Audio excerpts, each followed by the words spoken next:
The gaze that cannot be seen. Part 1. The pharmacy was almost empty. The glass shelves of medicine gleamed coldly under the bright fluorescent lights. Danny entered slowly, composedly, but her gaze, sharp, penetrating, reaching deep, swept across the room immediately. She was looking for Morgan. Morgan stood behind the counter, assisting a young man who was speaking animatedly. Her long dark hair was neatly brushed, and several gold rings glinted on her fingers. She appeared focused, but the moment Danny entered, her back involuntarily stiffened.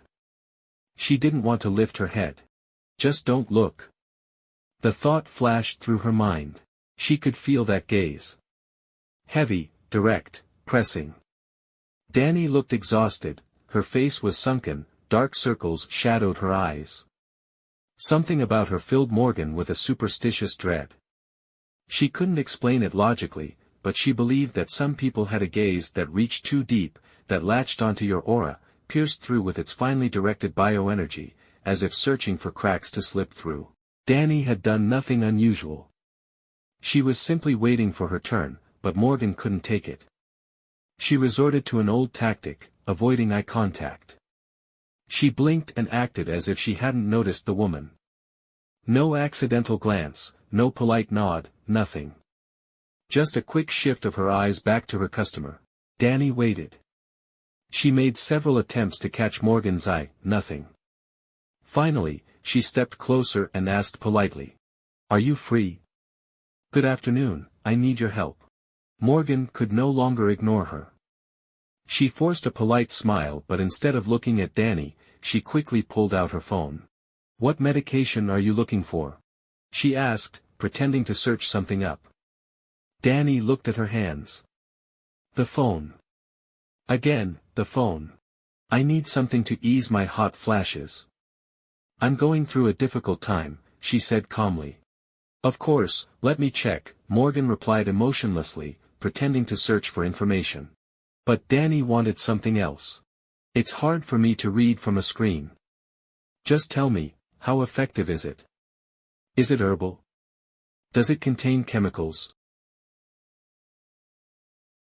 Morgan tensed inside. She knew Danny was expecting a real answer, not a robotic reading of the description. The woman was trusting her, relying on her opinion, but that was precisely what irritated Morgan the most.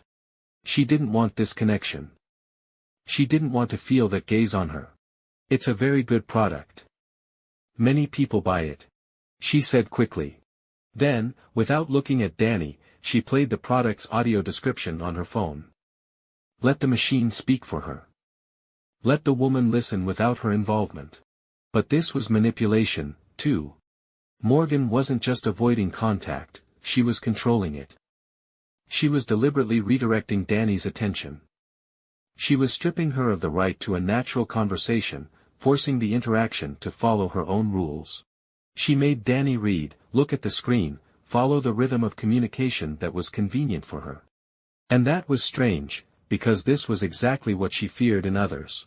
She avoided gazes that could curse her, yet she did the same thing, studying people while they were distracted.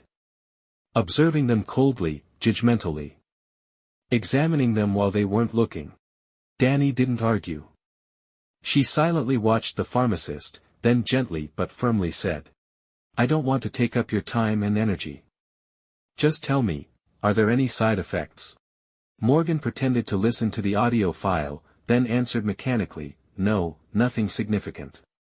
It's safe." She knew the instructions listed possible reactions, but she wasn't going to explain.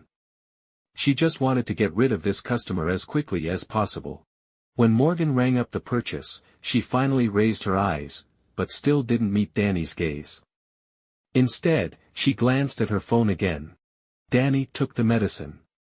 She looked around. And finally understood, she was being avoided. She said nothing. Just nodded, politely said goodbye, and left. But Morgan felt as if she had done something wrong. Even though she didn't understand what. The gaze that is feared. Part 2.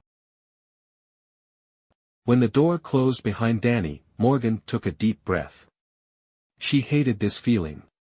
That strange, sticky sensation when someone looks at you too intently, too deeply. She remembered her grandmother. An old, wrinkled woman, her hands covered in gold rings, her neck heavy with chains.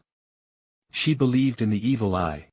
"Never look such people in the eyes, my dear," she would say, fiddling with her jewelry. "They drain your strength. They latch onto your aura. They ruin you." Since childhood, Morgan had heard that people could pass on their illnesses, their misfortunes, their envy through their gaze. She had been told that if jewelry suddenly broke, it had absorbed the blow of an envious person. That someone had looked at her with a bad heart. She had absorbed it all. And now, even working in a pharmacy, she unconsciously built barriers. She wore rings and bracelets.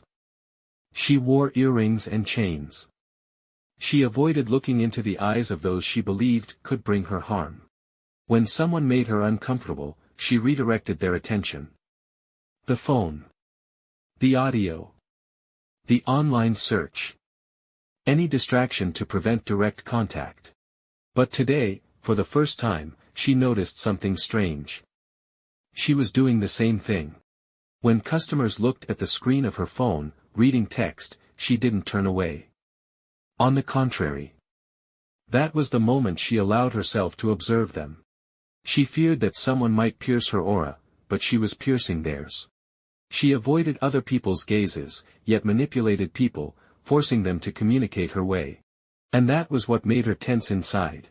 She didn't realize that Danny had seen her, too.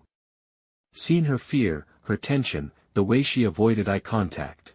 And she didn't realize that sometimes, by avoiding another's gaze, we provoke people to think more deeply about what is wrong with them.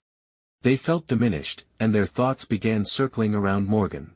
Some regretted that she thought so poorly of them. Others began to hate her.